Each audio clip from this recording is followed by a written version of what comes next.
Hello students, আমি তোমাদের Rajdeep sir.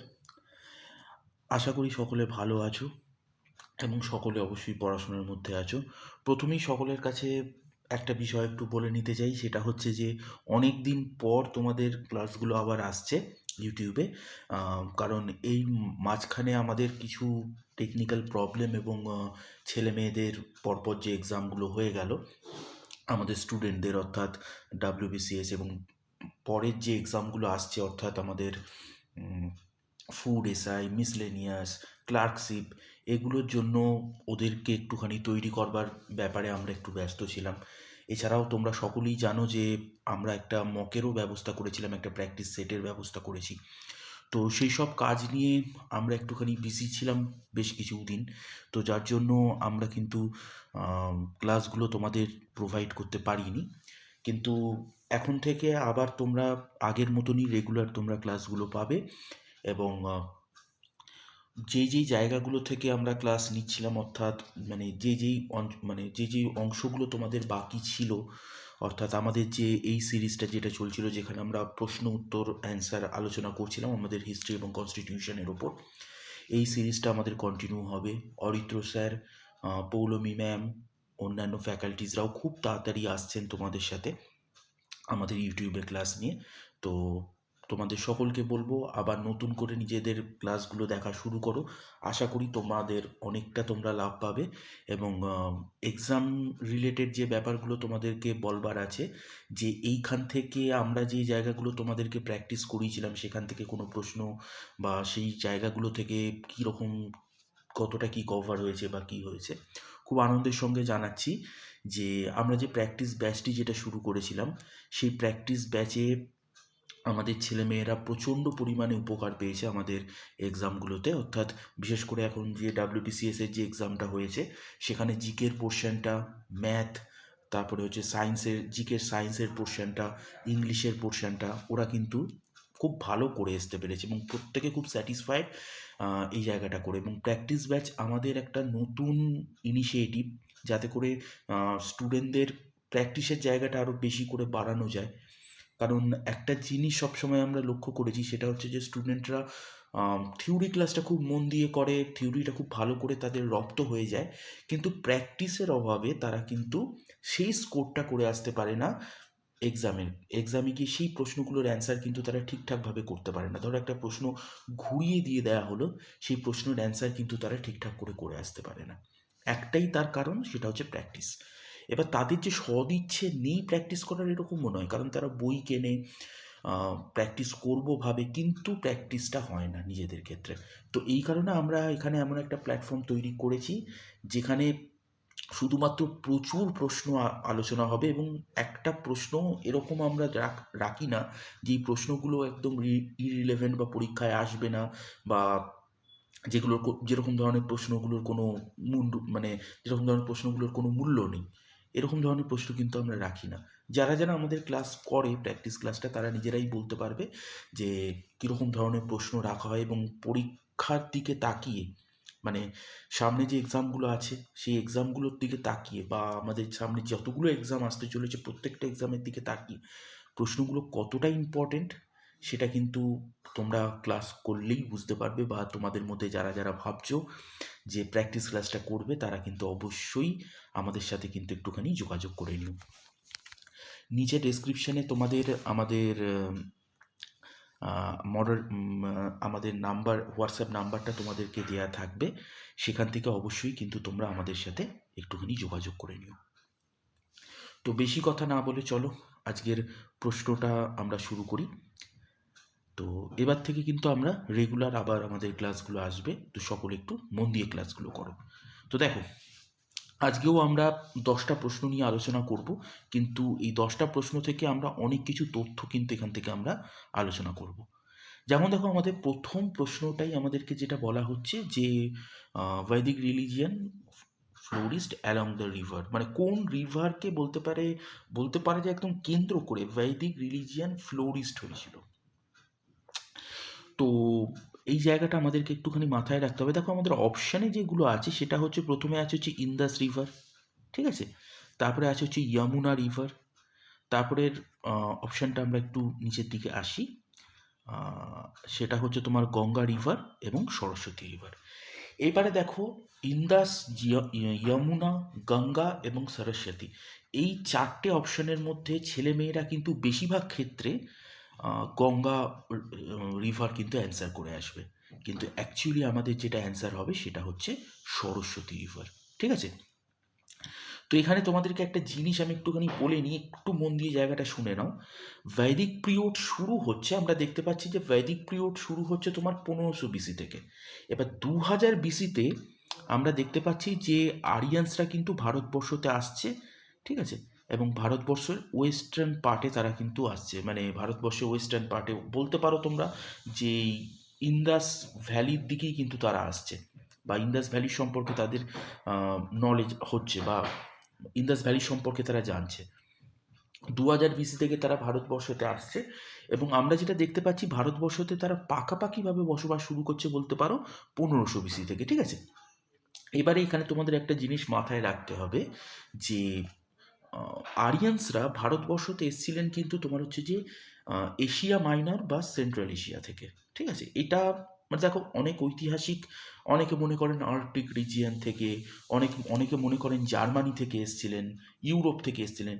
আমাদেরকে মাথায় রাখতে হবে হচ্ছে আর্কটিক রিজিয়ন, কারণ অধিকাংশ ঐতিহাসিক এই মতের সাথে মানে সহমত পোষণ করেছেন যে আরিয়ানসরা কিন্তু মানে এশিয়া মাইনর থেকে এসেছিলেন। তো 2020-তে আমরা দেখতে পাচ্ছি যে ওনারা এই এর সম্পর্কে জানতে পারছেন, বা এই সিভিলাইজেশন সম্পর্কে তাদের একখানা জ্ঞান হচ্ছে, এবং 1500 BC থেকে আমরা দেখতে পাচ্ছি তারা কিন্তু পার্মানেন্টলি এসে তারা বসবাস শুরু করছেন। এবারে তারা 1500 BC-তে কিন্তু তারা ভারতবর্ষের ওয়েস্টার্ন পার্টে কিন্তু তারা এসে বসবাস করছেন, তারা কিন্তু তখনও পর্যন্ত ইস্টার্ন পার্টে ভারতবর্ষতে আসেননি। এই জায়গাটা আমি বলবো। তো বৈদিক পিরিয়ডকে আমরা 1500 BC থেকে বলতে পারি রাফলি 500 BC পর্যন্ত আমরা বৈদিক পিরিয়ডকে আর কি করতে পারি, মানে ডিউরেশনটা বলতে পারি। তারপর থেকে আমরা দেখতে পাচ্ছি যে ধীরে ধীরে মহাজনপদ শুরু হচ্ছে। তো এই টাইমটার মধ্যে, অর্থাৎ 1500 BC থেকে 1000 BC, এই টাইম পিরিয়ডের মধ্যে আমরা দেখতে পাচ্ছি যে আরিয়ানসরা কিন্তু ভারতের ওয়েস্টার্ন পার্ট বা ইন্দাস ভ্যালিতে কিন্তু তারা বসবাস করছে। ঠিক আছে? ইন্দাস ভ্যালিতে বসবাস করছে, এবং ল্যান্ড অফ সেভেন রিভার্সও সেটাকে বলা হতো। তো ইন্দাস ভ্যালিতে তারা বসবাস করছে 1500 BC থেকে 1000 BC পর্যন্ত, এবং তারপরে আমরা দেখতে পাচ্ছি 1000 BC থেকে তারা কিন্তু ধীরে ধীরে ভারতের ওয়েস্টার্ন দিক থেকে ইস্টের দিকে চলে আসছে, অর্থাৎ গ্যাঙ্গেটিক দোয়াবের দিকে চলে আসছে, বা গঙ্গার উপকূলীয়বর্তী অঞ্চলের গ্যাঙ্গেটিক ভ্যালির দিকে তারা কিন্তু চলে আসছে। এবার এই ঘটনাটা আমরা কীরমভাবে জানতে পারছি যে স্যার আপনি এই ঘটনাটা বলছেন কীরমভাবে যে তারা 1000 BC-র দিকে তারা চলে আসছে? আমরা জানতে পারছি এই ঘটনাটা একটা বই থেকে, মানে একটা গল্প থেকে। সেই গল্পটার নাম কি? সেই গল্পটার নাম হচ্ছে বিদেহ মাধবা।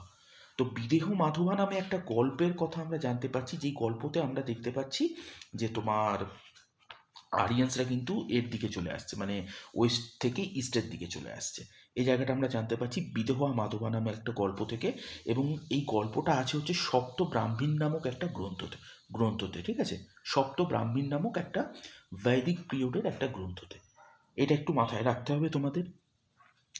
এবং আমাদেরকে এবারে যেই জিনিসটা তোমাদের জানতে হবে সেটা হচ্ছে যে দেখো, সেই সময় আমরা দেখতে পেতাম যে তোমার আপার রিজিয়নটা, ভারতবর্ষের আপার রিজিয়নটা, যেটা আর কি তোমার হচ্ছে সরস্বতী নদীকে কেন্দ্র করে যে রিজিয়নটা গড়ে উঠেছিল, তো সেইখানে রাজত্ব করতে হচ্ছে ভারত ট্রাইব। কি ট্রাইব? ভারত ট্রাইব। এইবারে আমরা দেখতে পাচ্ছি যে সাউথের দিকে, ইন্ডিয়ার সাউথের দিকে তখন বসবাস করতে হচ্ছে তোমার পুরু ট্রাইব। ঠিক আছে?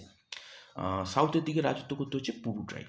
তো এই পরবর্তীকালে আমরা দেখব যে ভারত ট্রাইব এবং পুরু ট্রাইব মিলে কুরু ট্রাইবে পরিণত হবে, এবং তাদের যে যে অঞ্চলে তারা বসবাস করতো বা যে অঞ্চলে তারা রাজত্ব করতো, সেই অঞ্চলকে বলা হয়েছে কুরুক্ষেত্র। তো সেটা আমরা পরে জানবো, পরের প্রশ্নগুলোতে আমরা সেই ব্যাপার নিয়ে আরও ডিটেলসে আলোচনা করব। তো এখান থেকে তোমরা এই জিনিসটা মাথায় রেখো যে আপার রিজিয়ন, যেটা সরস্বতী নদীকে কেন্দ্র করে, সেখানে ভারত ট্রাইব রাজত্ব করতো, এবং সাউথের দিকে তোমার হচ্ছে পুরু ট্রাইবেরা বসবাস করতো। তো এই জায়গাটা একটুখানি মাথায় রেখো সকলে। তো এটা একটুখানি মাথায় রেখো। এবং সরস্বতী নদী, তোমরা একটা জিনিস ভালো করে জেনে রাখবে, সরস্বতী নদী কিন্তু আর্লি বৈদিক পিরিয়ডের কাছে সব থেকে বলতে পারো যে হোলিয়েস্ট রিভার ছিল, ঠিক আছে? সব থেকে হোলিয়েস্ট রিভার ছিল হচ্ছে সরস্বতী রিভার। তো সরস্বতী রিভারকে নদী তর্নাও বলা হতো। এছাড়াও আমরা যেটা দেখতে পাই যে সব থেকে, তাহলে তোমাদের এবার মাথায় আসবে তাহলে কি স্যার ঋগ্বেদের সব থেকে মেনশনড রিভারও কি সরস্বতী রিভার? না, ঋগ্বেদের সব থেকে মেনশনড রিভার হচ্ছে সিন্ধু, ঠিক আছে, বা ইন্দাস। এটা একটু মাথায় রাখবে। তো ইন্দাস ভ্যালিকে ওনারা কিন্তু সপ্ত সিন্ধু বলতো। যাই হোক, এই জায়গাগুলো একটু মাথাতে রেখো এবং রিভারগুলোর একটু নামগুলো তোমরা মাথায় রাখবে, অর্থাৎ রিভারগুলোর যে প্রাচীন নামগুলো সেগুলো একটু মাথায় রাখতে হবে। যেমন তোমাদেরকে কিছু বলে দিই, চেনাব হচ্ছে ঋগ্বৈদিক টাইমে নাম ছিল হচ্ছে অক্ষিনী, রাভির নাম ছিল হচ্ছে তোমার পুরুষিনী, তারপরে হচ্ছে তোমার ঝেলামের নাম ছিল হচ্ছে বিতাস্তা, বীজের নাম ছিল হচ্ছে বিপাশা। তো এইরকম যে নদীগুলোর নাম আর নাম ছিল, এই নদীগুলোর নামগুলো কিন্তু একটু ভালো করে মাথায় রাখবে, ঠিক আছে? আশা করি এখান থেকে তোমাদের বেশ কিছু ইনফরমেশন দিতে পারলাম, এবং ইনফরমেশনগুলো অবশ্যই তোমাদের যদি মনে হয় তোমরা কিন্তু নোট ডাউন করে নিতে পারো, বা নোট ডাউন করে নিও অবশ্যই, কারণ এগুলো কিন্তু তোমাদের এক্সামে প্রচুর আসে। কারণ এক্সাম প্যাটার্ন এখন যেভাবে চেঞ্জ হচ্ছে তোমাদের, এরকম ধরনের প্রশ্নগুলোর দিকে কিন্তু প্রচণ্ড পরিমাণে ঝোঁক, মানে একটু কনসেপচুয়াল টাইপের প্রশ্ন বা এরকম ধরনের প্রশ্নগুলো কিন্তু একটু করছে। তাই ভালো করে একটুখানি দেখে নাও এবং নোট ডাউন করে নাও। আচ্ছা, এর পরের প্রশ্নটা দেখো, আমাদের যেটা বলা হচ্ছে সেটা হচ্ছে দেখো তুঙ্গভদ্রা রিভার। তো তুঙ্গভদ্রা রিভারের অ্যানসিয়েন্ট নেম কী ছিল, বা পুরাতন নাম কী ছিল? তো এটা একটু তোমাদেরকে মাথায় রাখতে হবে যে তুঙ্গভদ্রা রিভারের অ্যানসিয়েন্ট নাম ছিল হচ্ছে পম্পা, ঠিক আছে? এইটা খুব ইম্পর্টেন্ট প্রশ্ন তোমাদের, জানো তো? এটা প্রচণ্ড ইম্পর্টেন্ট প্রশ্ন। এখান থেকে তোমাদেরকে কিছু একটু দিয়ে দিই, সেটা হচ্ছে যে দেখো, এই পম্পা নামটা, তুঙ্গভদ্রা নদীর যেই পম্পা নামটা, এটা আমরা জানতে পারছি কিন্তু রামায়ণ থেকে, এপিক রামায়ণ থেকে। রামায়ণে এই তুঙ্গভদ্রা রিভারকে আমরা দেখতে পাচ্ছি যে তোমার পম্পা রিভার বলে ডিসক্রাইব করা আছে, ঠিক আছে? এবং এই তুঙ্গভদ্রা রিভার বর্তমানে কর্ণাটকে, এটা একটু জেনে রাখা উচিত তোমাদের, কর্ণাটক স্টেট, ঠিক আছে? কর্ণাটক স্টেট থেকে এটা হয়েছে, এবং আমরা দেখতে পাই যে এটার উৎপত্তি কর্ণাটক স্টেট। তারপরে আমরা দেখতে পাই যে কর্ণাটক হয়ে অন্ধ্রপ্রদেশ, তেলেঙ্গানা, এই প্রত্যেকটা এর ওপর দিয়ে কিন্তু এই রিভারটা কিন্তু তোমার হচ্ছে যে ফ্লো করেছে। তো এইটা একটুখানি একটু তোমাদেরকে মাথায় রাখতে হবে, ঠিক আছে? এবং আরেকটা জিনিস একটুখানি মাথায় রেখে দাও, সেটা হচ্ছে তুঙ্গভদ্রা রিভার তোমার কৃষ্ণা রিভারের সাথে কিন্তু জয়েন হয়ে যাবে। কোথায় না? সঙ্গমেশ্বরম।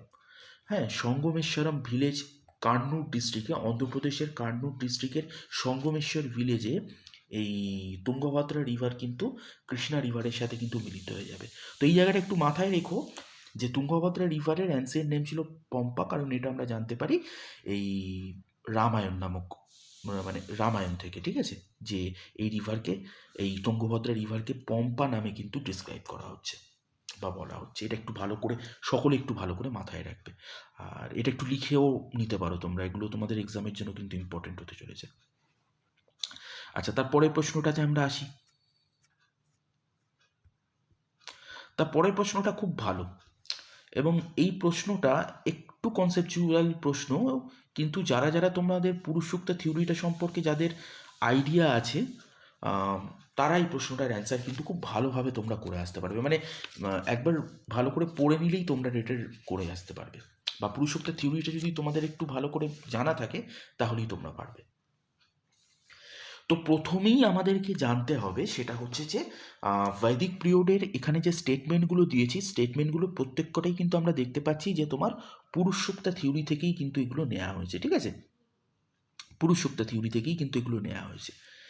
এবং পুরুষসূক্ত থিওরিটা কী ছিল? পুরুষসূক্ত থিওরিটা তোমাদেরকে মাথায় রাখতে হবে যে ঋগ্বেদের 10তম মণ্ডলের বা 10th যে সেকশন বা 10ম অধ্যায় থেকে 10ম অধ্যায়ের মধ্যে আমরা এই পুরুষসূক্ত থিওরিটা কিন্তু পাচ্ছি, বা পুরুষসূক্ত শ্লোকটা পাচ্ছি। তো এখানে কি বলা হচ্ছে? এখানে বলা হচ্ছে যে এই বিশ্ব ব্রহ্মাণ্ডের যিনি আর কি সুপ্রিম ক্রিয়েটার, তাকে আমরা বলছি হচ্ছে পুরুষ, ঠিক আছে?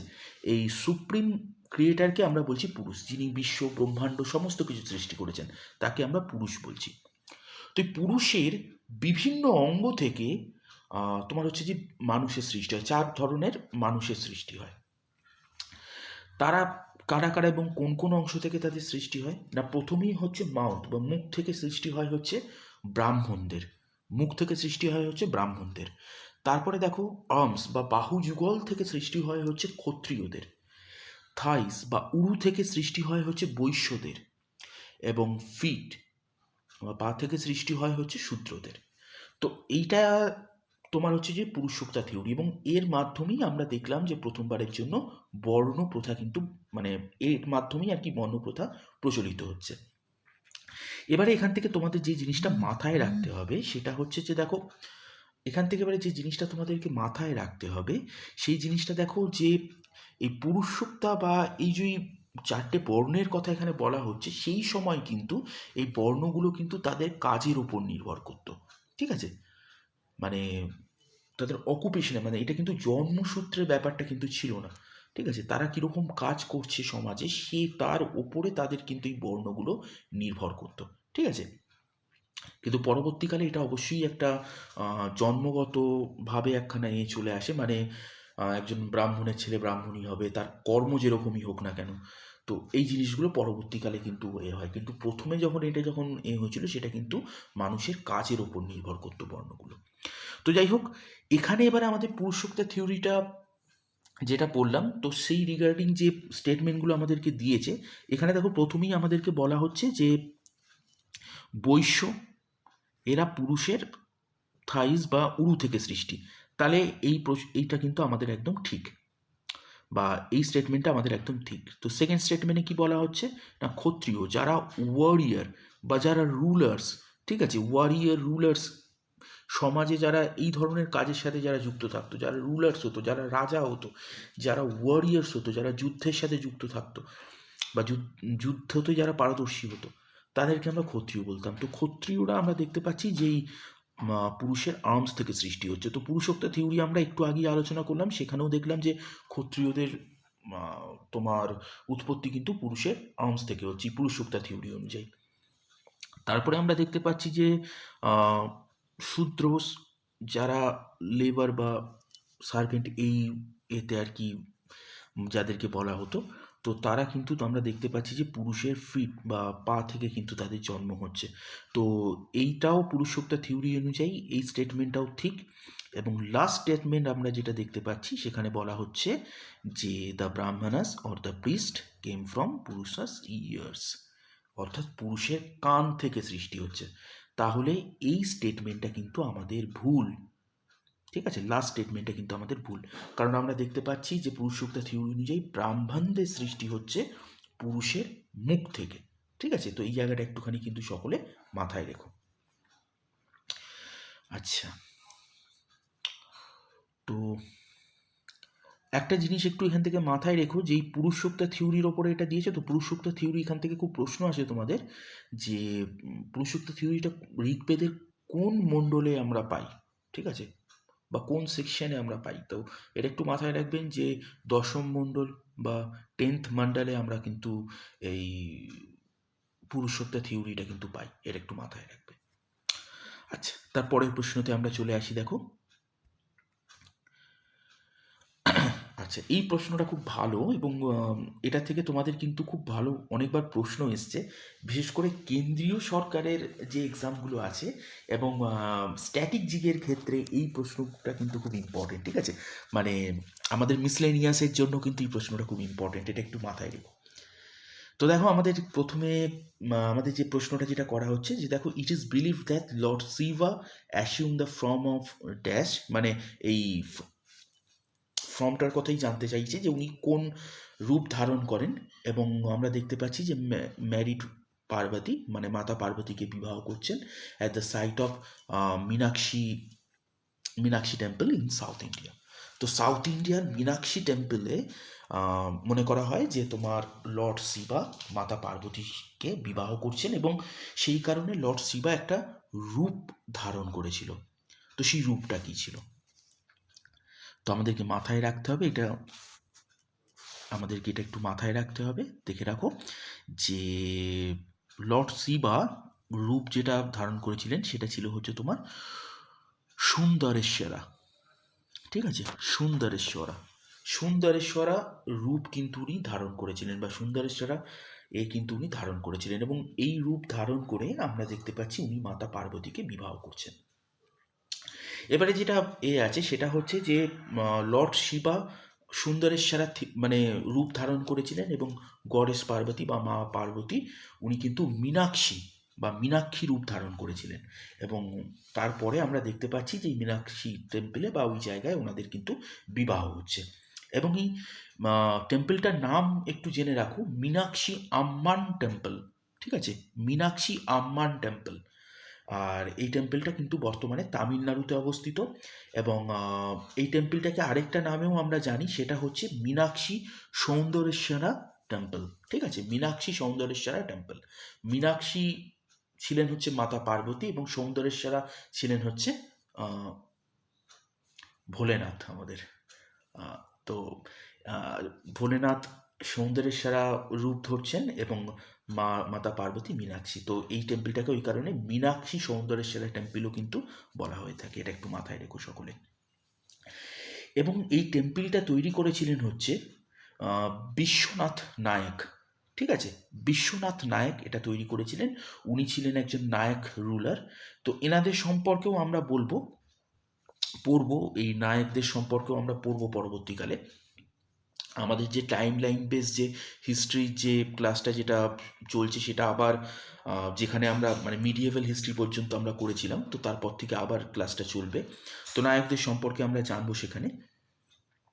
তো আমরা দেখতে পাচ্ছি বিশ্বনাথ নায়ক ইনি কিন্তু তোমার হচ্ছে যে মাদুরাই সিটিতে এই টেম্পলটা কিন্তু তৈরি করছেন। ঠিক আছে, তো টেম্পলটার নামটা একটু মাথায় রাখবে, মীনাক্ষী আম্মান টেম্পল। আর আরেকটাও নাম আছে মীনাক্ষী সৌন্দরেশ্বরা টেম্পল।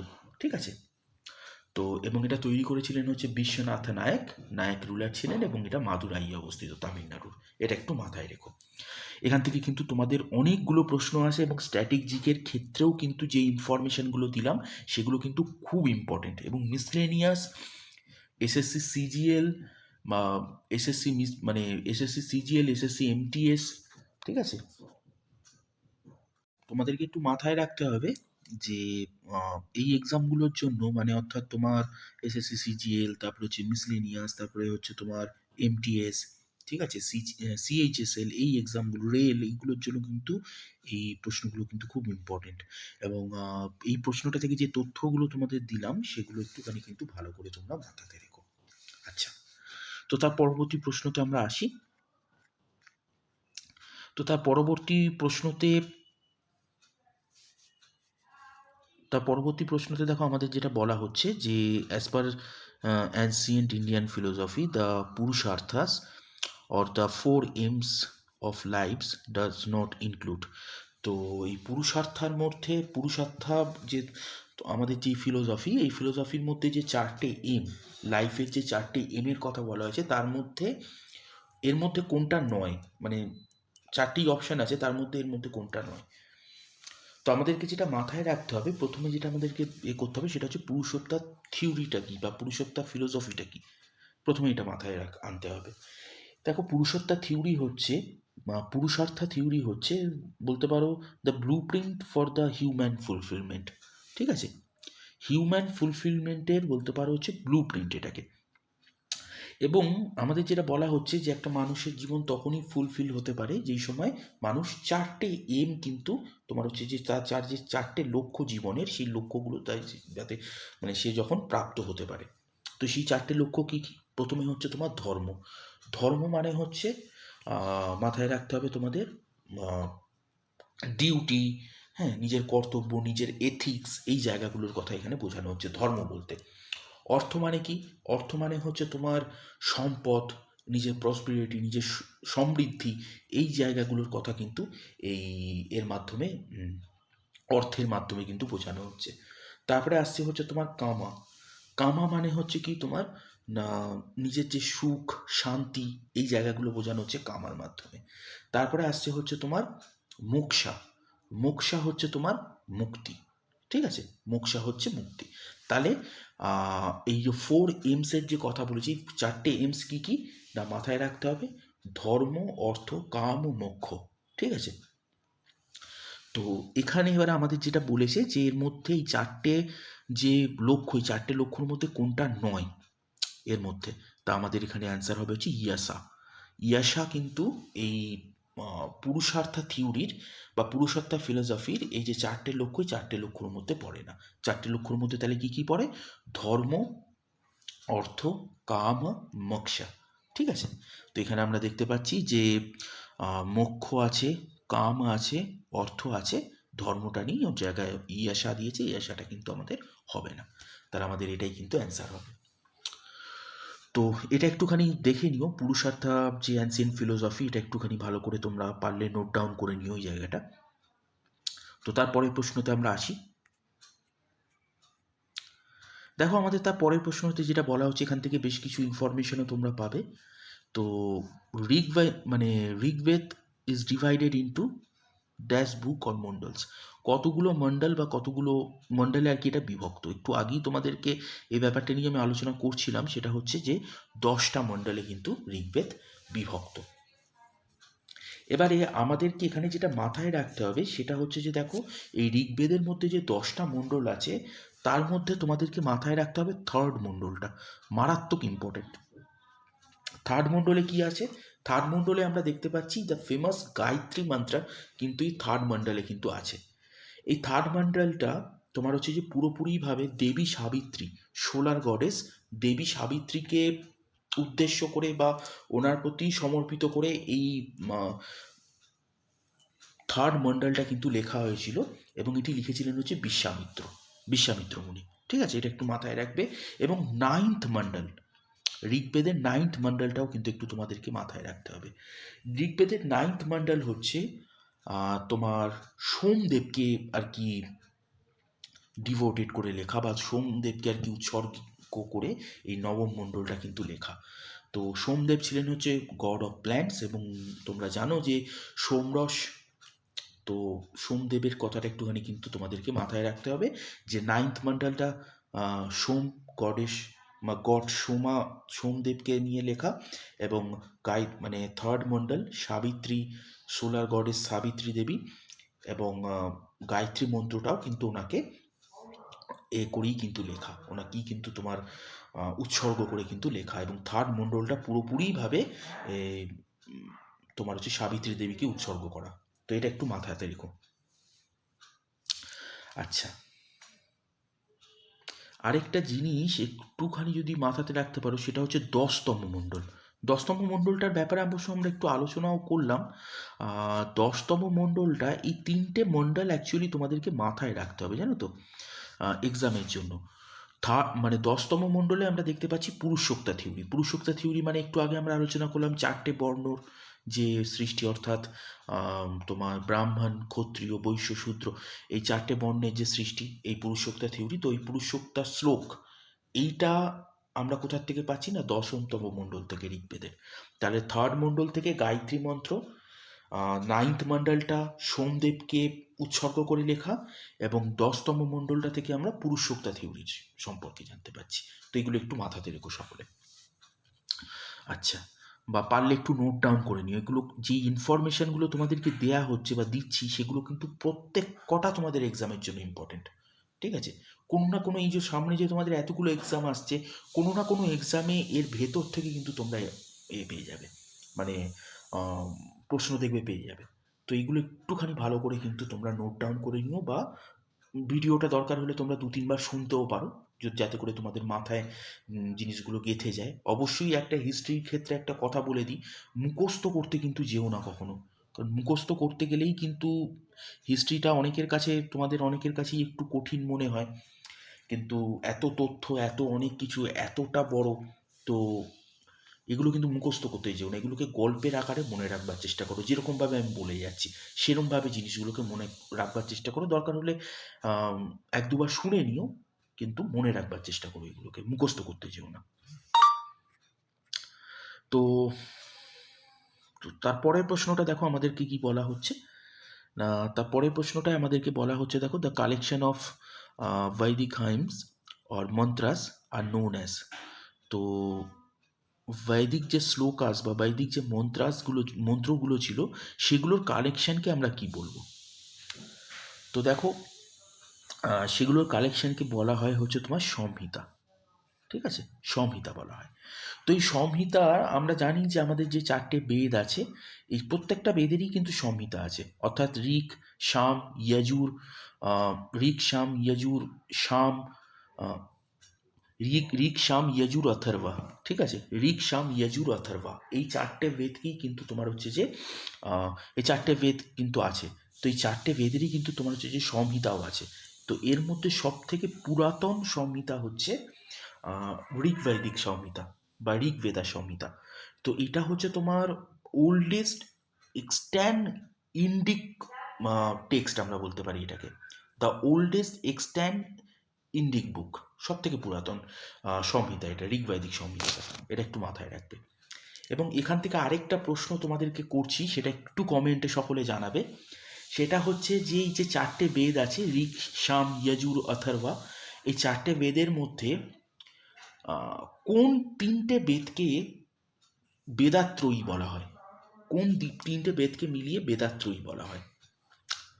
এবং আরেকটা জিনিস তোমরা একটু মাথায় রাখবে, সেটা হচ্ছে যে কোন বেদকে নন আরিয়ান বেদাও বলা হয়, এবং কোন বেদকে মডার্ন বেদ বলা হয়, বা কোন বেদকে তোমার নন আরিয়ান বেদ বলা হয়, এটা একটু মাথায় রাখবে।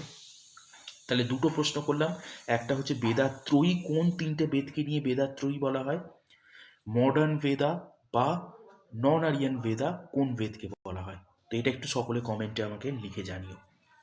তো চলো তার পরবর্তী প্রশ্নতে আমরা আসি। তো দেখো, তার পরবর্তী প্রশ্নতে আমাদেরকে যেটা বলা হচ্ছে যে কাম্বান, যিনি রামায়ণ লিখেছিলেন, বলা হচ্ছে যে কোন ভাষায় উনি আর কি রামায়ণটা লিখেছিলেন। ঠিক আছে, কাম্বান উনি কোন ভাষায় রামায়ণ লিখেছিলেন? তো তোমাদেরকে মাথায় রাখতে হবে উনি কিন্তু তামিল ভাষায় রামায়ণ লিখেছিলেন। এখান থেকে একটুখানি তোমাদেরকে কিছু ইনফরমেশনও দেওয়ার আছে। যেমন হচ্ছে দেখো, আমরা জানি যে রামায়ণ তোমার হচ্ছে যে ঋষি বাল্মীকি লিখেছিলেন, এবং এই রামায়ণটা থেকেই উনি কিন্তু তোমার হচ্ছে যে মানে বাল্মীকির রামায়ণ থেকেই কিন্তু উনি তোমার হচ্ছে যে এই তামিল ভাষায় রামায়ণ লিখেছিলেন, কম্বান রামায়ণ। তো এই রামায়ণে একটা জিনিস তোমরা একটুখানি মাথায় রাখবে, সেটা হচ্ছে যে এই রামায়ণ, এই তামিল রামায়ণে আমরা কিন্তু দেখতে পাচ্ছি যে প্রথমবারের জন্য পাপেট ড্যান্সিং, পুতুল নাচ, পাপেট ড্যান্সিং এবং শ্যাডো ড্যান্সিং কিন্তু ইন্ট্রোডিউস হচ্ছে। এই তামিল রামায়ণের মাধ্যমে প্রথমবারের জন্য পাপেট ড্যান্সিং এবং শ্যাডো ড্যান্সিং কিন্তু ইন্ট্রোডিউস হচ্ছে, এটা একটু মাথায় রেখো। এছাড়াও রামায়ণ সম্পর্কে যদি এই ট্রান্সলেশনগুলো সম্পর্কে যদি তোমাদেরকে একটুখানি আরও ইনফরমেশন দিতে হয়, বাংলায় যে আমাদের রামায়ণের যে ট্রান্সলেশন, সেটাকে আমরা বলবো হচ্ছে সেটা ট্রান্সলেট করেছিলেন বাংলায় কৃত্তিবাস ওঝা। ঠিক আছে, এবং তার নাম ছিল হচ্ছে, যিনি যে ট্রান্সলেট করেছিলেন বেঙ্গলিতে, তার নাম ছিল হচ্ছে শ্রীরাম পাঁচালী। কৃত্তিবাস ওঝার শ্রীরাম পাঁচালী, এটা হচ্ছে বেঙ্গলের ট্রান্সলেট। তারপরে দেখো, হিন্দিতে যিনি ট্রান্সলেট করেছিলেন রামায়ণকে, তার নাম ছিল হচ্ছে তুলসীদাস, এবং তার যে গ্রন্থ সেটা ছিল হচ্ছে রামচরিতমানস, অর্থাৎ রামায়ণের হিন্দি ট্রান্সলেশন ছিল হচ্ছে রামচরিতমানস। কাম্বান রামায়ণের কথা তোমাদেরকে তো বললাম, বা কাম্বান রামায়ণের কথা তো তোমাদেরকে বললাম, তামিল ভাষায় এটা তামিল রামায়ণ। এবং এখান থেকে একটা জিনিস ভালো করে মাথায় রাখবে, পাপেট ড্যান্সিং এবং স্যাডো ড্যান্সিং তামিল রামায়ণ থেকে ইন্ট্রোডিউস হচ্ছে। আর আরেকটা জিনিস মাথায় রাখবে যে পার্সি ভাষায় বা পার্সি ল্যাঙ্গুয়েজে রামায়ণকে ট্রান্সলেট করেছিলেন হচ্ছে বাদায়ুনি। আকবরের সমসাময়িক উনি কিন্তু একজন লেখক ছিলেন, বাদায়ুনি। তো বাদায়ুনি এই রামায়ণের নাম দিয়েছিলেন হচ্ছে তর্জমা ই রামায়ণ। ঠিক আছে, তর্জুমা ই রামায়ণ। তো এগুলো সকলে একটু নোট ডাউন করে নেবে। বেঙ্গলিতে কৃত্তিবাস ওঝার এই শ্রীরাম পাঁচালী, তারপরে হচ্ছে হিন্দিতে তুলসীদাসের রামচরিত মানস, তারপরে কাম্বান রামায়ণ তো তোমরা জানোই, তামিল ট্রান্সলেশন রামায়ণের। এবং এখান থেকে আমরা দেখতে পাচ্ছি শ্যাডো ড্যান্সিং এবং পাপেট ড্যান্সিং বা পুতুল নাচের ইন্ট্রোডাকশন হচ্ছে বা ইন্ট্রোডিউস হচ্ছে এর মাধ্যমে এই তামিল রামায়ণে। এবং আমরা যেটা দেখতে পাচ্ছি যে তোমার রামায়ণকে পার্সি ভাষায় ট্রান্সলেট করছেন হচ্ছে বদায়ুনি আকবরের সময়। তো এটার নাম দিচ্ছেন তর্জুমা ই রামায়ণ। এটা একটু ভালো করে মাথায় রাখবে। এবং পার্সি ভাষায় যে মহাভারত, সেই পার্সি ভাষায় মহাভারতেরও একটু এটা জেনে রাখবে। রজমনামা আবুল ফাইজি উনি আর কি ট্রান্সলেট করেছিলেন পার্সি ভাষায় মহাভারতকে। তো এই তথ্যগুলো একটু সকলে একটু নোট ডাউন করে নেবে বা বারবার একটু শুনে নিজের মাথায় গেঁথে নেওয়ার চেষ্টা করবে এই জায়গাগুলো। এখান থেকে কিন্তু তোমাদের প্রচুর প্রশ্ন আসে, ঠিক আছে? তো চলো তার পরবর্তী প্রশ্নতে আমরা আসি। আচ্ছা, তো দেখো যে the word Satyameva Jayate on the state emblem has been taken from which Upanishad, কোন উপনিষদ থেকে এই সত্যমেব জয়তে কথাটা নেওয়া হয়েছে, ঠিক আছে, আমাদের স্টেট এমব্লেমে। তো সত্যমেব জয়তে কথাটা সকলেই শুনেছো বা সকলেই জানো। এটা কোন উপনিষদ থেকে নেওয়া হয়েছে দেখে রাখো, মুন্ডক উপনিষদ থেকে, ঠিক আছে। এখান মানে এই উপনিষদগুলো থেকে তোমাদেরকে কিছু তথ্য আমি দেব, এগুলো একটু ভালো করে তোমরা শুনে নাও, পারলে একটু নোট ডাউনও করে নেবে। তো মুন্ডক উপনিষদ থেকে কিন্তু তোমাদের সত্যমেব জয়তে কথাটা কিন্তু নেওয়া হয়েছে। এবং একটা জিনিস মাথায় রাখবে, যে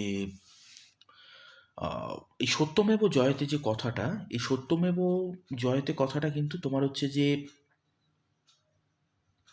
এই সত্যমেব জয়তে কথাটা আমরা দেখতে পাচ্ছি যে 26শে জানুয়ারি 1950 খ্রিস্টাব্দ, যেই সময় আমাদের কনস্টিটিউশন করা হচ্ছে, কনস্টিটিউশন কেম ইনটু ফোর্স বা কনস্টিটিউশনকে আর কি কার্যকরী করা হচ্ছে। তো সেই সময় আমরা দেখতে পাচ্ছি যে আমাদের এমব্লেম, ঠিক আছে, আমাদের এমব্লেমে তোমার এই সত্যমেব জয়ত্রেতা আর কি অ্যাডপ্ট করা হয় আমাদের ন্যাশনাল মোটো হিসাবে।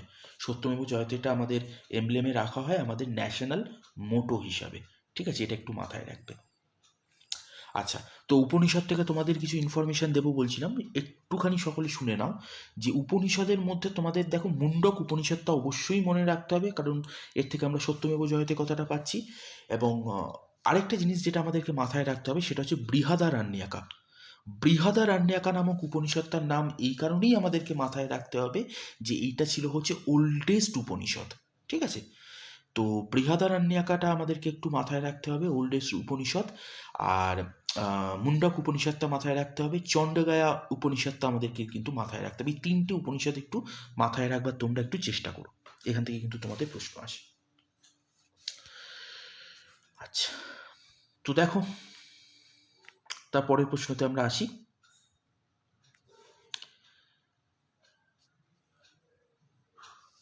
তো দেখো তার পরের প্রশ্নতে আমাদেরকে যেটা জিজ্ঞাসা করা হচ্ছে যে how many Vedangas are there in total. তো কতগুলো বেদাঙ্গ ইন টোটালে আর কি আছে, মানে টোটাল কতগুলো বেদাঙ্গ আর কি আছে। তা আমাদেরকে ফার্স্টে জানতে হবে,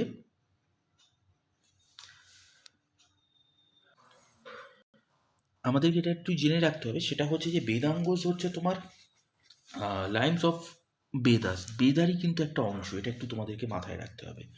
তো বেদাঙ্গর মধ্যে তোমাদেরকে এই যে বেদাঙ্গ যে টোটাল যে মানে যে সংখ্যা, টোটাল যে সংখ্যা সেটা হচ্ছে তোমার টোটাল 6টা বেদাঙ্গ আছে, ঠিক আছে, টোটাল 6টা বেদাঙ্গ আছে। তো এই 6টা বেদাঙ্গ কি কি এবার আমাদেরকে একটুখানি মাথায় রাখতে হবে। সেগুলো হচ্ছে তোমার শিক্ষা, প্রথমেই আসছে হচ্ছে আমাদের শিক্ষা, তারপরে আসছে হচ্ছে তোমার ছন্দ, তারপরে আসছে হচ্ছে তোমার ব্যাকরণা, ঠিক আছে, তারপরে আসছে হচ্ছে তোমার নিরুক্তা, তারপরে আছে আছে হচ্ছে তোমার জ্যোতিষা, তারপরে আছে হচ্ছে তোমার কল্প, ঠিক আছে। তো এই কল্পটা তোমাদেরকে ভালো করে একটু মাথায় রাখতে হবে এই কারণে, এই কল্প সূত্র বা কল্প এটা, এইটার মধ্যে, এই কল্পসূত্রর মধ্যে আমরা দেখতে পাবো যে একটা সূত্র আছে, সেটা হচ্ছে তোমার শ্রুতা সূত্র। এই শ্রুতা সূত্র সাধারণত তোমার হচ্ছে যে বিভিন্ন রিচুয়ালস, গ্রেট স্যাক্রিফাইসেস, এগুলোর ব্যাপারেই আর কি তোমার ডিলস করে। মানে সোমদেব এবং অগ্নিদেবের যে তোমার রিচুয়ালসগুলো আছে, পুজোর যে মানে তাদের আরাধনার যে রিচুয়ালস, তাদের জন্য যে গ্রেট স্যাক্রিফাইস, এইগুলোর কথা এখানে আলোচনা করা হয়েছে। কিন্তু এই শ্রুতা সূত্রর সাথেই কিন্তু তোমার হচ্ছে যে অ্যাটাচ আছে আরেকটা সূত্র, সেটার নাম হচ্ছে সেটার নাম হচ্ছে শুল্ভ সূত্র। কি নাম বললাম? শুল্ভ সূত্র। এবার এই শুল্ভ সূত্রটাই কিন্তু তোমাদেরকে বিশেষ করে কিন্তু একটু মাথায় রাখতে হবে। শুল্ভ সূত্র। তো এই শুল্ভ সূত্রটাই তোমাদেরকে বিশেষ করে কেন মাথায় রাখতে হবে না, এই শুল্ভ সূত্র থেকে কিন্তু আমরা অ্যানসিয়েন্ট ইন্ডিয়ার জিওমেট্রি কিন্তু তোমার হচ্ছে যে জিওমেট্রি কিন্তু এভিডেন্স পাচ্ছি, মানে আমরা এটা বলতে পারি শুল্ভ সূত্র হচ্ছে the oldest book on Indian geometry. Indian জিওমেট্রির ওপর সব থেকে প্রাচীনতম বই হচ্ছে এই শুল্ভ সূত্র। তো ইন্ডিয়ান জিওমেট্রি সম্পর্কে কিন্তু এই শুল্ভ সূত্র থেকে আমরা জানতে পারছি। তো এগুলো কিন্তু আমাদের এক্সামে আসে এবং এসেও গেছে, বহুবার এসে গেছে। তো আমাদের রাজ্য সরকার, কেন্দ্রীয় সরকারের এক্সামে কিন্তু এই প্রশ্নটা বহুবার এসে গেছে। এই শুল্ভ সূত্রটা কিন্তু একটু মাথাতে রাখবে, ঠিক আছে? আচ্ছা, তো এই যে তথ্যগুলো তোমাদেরকে দিলাম, এই তথ্যগুলো একটু মাথাতে রেখো। মানে ক্লাসের প্রথম থেকে শেষ পর্যন্ত যে প্রশ্নগুলো আমরা আলোচনা করলাম, সেই প্রশ্নগুলো প্রত্যেক কটা প্রশ্ন তোমাদের জন্য ইন্ডিভিজুয়ালি যেরকম ইম্পর্টেন্ট, মানে খুবই ইম্পর্টেন্ট তোমাদের জন্য, এবং তার সাথে সাথে যে তথ্যগুলো এর সাথে দিলাম, সেই তথ্যগুলোও কিন্তু তোমাদের প্রত্যেকটা এক্সামের জন্য কিন্তু ইম্পর্টেন্ট, সে কেন্দ্রীয় সরকারের হোক বা রাজ্য সরকারের হোক। তো প্রশ্নগুলো একটু ভালো করে তোমরা দেখো, চর্চা করো, তথ্যগুলো দরকার হলে তোমরা নোট ডাউন করে নিতে পারো, কিংবা বারবার এগুলো এই ভিডিওটা 2-3 বার একটু শুনে যদি মাথায় গেঁথে নিতে পারো, খুব ভালো। তো দেখো, আজকে যে তথ্যগুলো দিলাম সেগুলো আশা করি তোমাদের কাজে লাগবে, এবং আশা করি আজকের ক্লাসটিও তোমাদের খুব ভালো লেগেছে। এবার থেকে তোমরা নিয়মিত ক্লাস পাবে, এবং আমরা নিয়মিত ক্লাস দেওয়ারও তোমাদেরকে চেষ্টা করব ইউটিউবে। এবং যখন আমরা ক্লাস দিচ্ছিলাম না, এই ঘটনাটা বলি একটু সকলের উদ্দেশ্যে, যে আমাদের কিন্তু প্রচুর ফলোয়ার্স, আমাদের তোমাদের মধ্যে সকলে কিন্তু আমাদেরকে মেসেজ করছিলে, পার্সোনাল মেসেজ করছিলে, যারা আমাদের শুধুমাত্র, অনেকে আছো যারা আমাদের শুধুমাত্র ইউটিউব ক্লাসগুলো ফলো করো, তারা প্রচুর আমাদেরকে মেসেজ করেছো যে স্যার কবে থেকে ক্লাসগুলো শুরু করবে। কিন্তু আমাদের ইচ্ছে থাকলেও আমাদের কিছু প্রবলেমের জন্য আমরা কিন্তু, আমাদের এতটা দেরি হলো আবার শুরু করতে। কিন্তু এবার থেকে তোমরা রেগুলার ক্লাসগুলোই পাবে। তো সকলে ক্লাসগুলো ফলো করো, এবং আমাদের যে ক্লাসগুলো যেগুলো কন্টিনিউ চলছিল সেই সময়, মানে মাঝখানে কিছু কারণে বন্ধ হয়ে যায়, তো যে ক্লাসগুলো চলছিল যেমন হচ্ছে তোমার ওই টাইম লাইনের পোর্শনটা হিস্ট্রির, তারপরে আমাদের কনস্টিটিউশনের ক্লাস, ম্যাথসের ক্লাস, আমাদের সায়েন্স পোর্শনের ক্লাস, সমস্ত ক্লাস আবার আমাদের শুরু হবে, আমাদের ইংলিশ ক্লাসও শুরু হবে। তো সকলে আমাদের সাথে একটুখানি থেকো, এবং নিজের বন্ধু বান্ধব সকলকে একটু আমাদের ইউটিউব চ্যানেলটা একটুখানি করতে বলো, সাবস্ক্রাইব করতে বলো। তোমাদেরই লাভ হবে, এবং তোমাদের সামনে যে এক্সামগুলো আছে সেই এক্সামগুলোর জন্য কিন্তু প্রচণ্ড পরিমাণে কিন্তু ইম্পর্টেন্ট, ঠিক আছে এইগুলো। আর যারা যারা আমাদের প্র্যাকটিস ক্লাসে জয়েন করতে চাও, তারা অবশ্যই আমাদের ডেসক্রিপশানে দেওয়া যে নাম্বারটা আছে সেই নাম্বারটা একটা হোয়াটসঅ্যাপ করে নিও। আর যারা যারা আমাদের সাথে থিওরি ক্লাসটা করতে চাও, বা আমাদের থিওরি ক্লাস যারা যারা প্রথম থেকে একদম করতে চাও, একদম শুরু থেকে আমাদের সাথে থিওরি ক্লাসটা করতে চাও, তাদেরও ওয়েলকাম। তারাও অবশ্যই আমাদের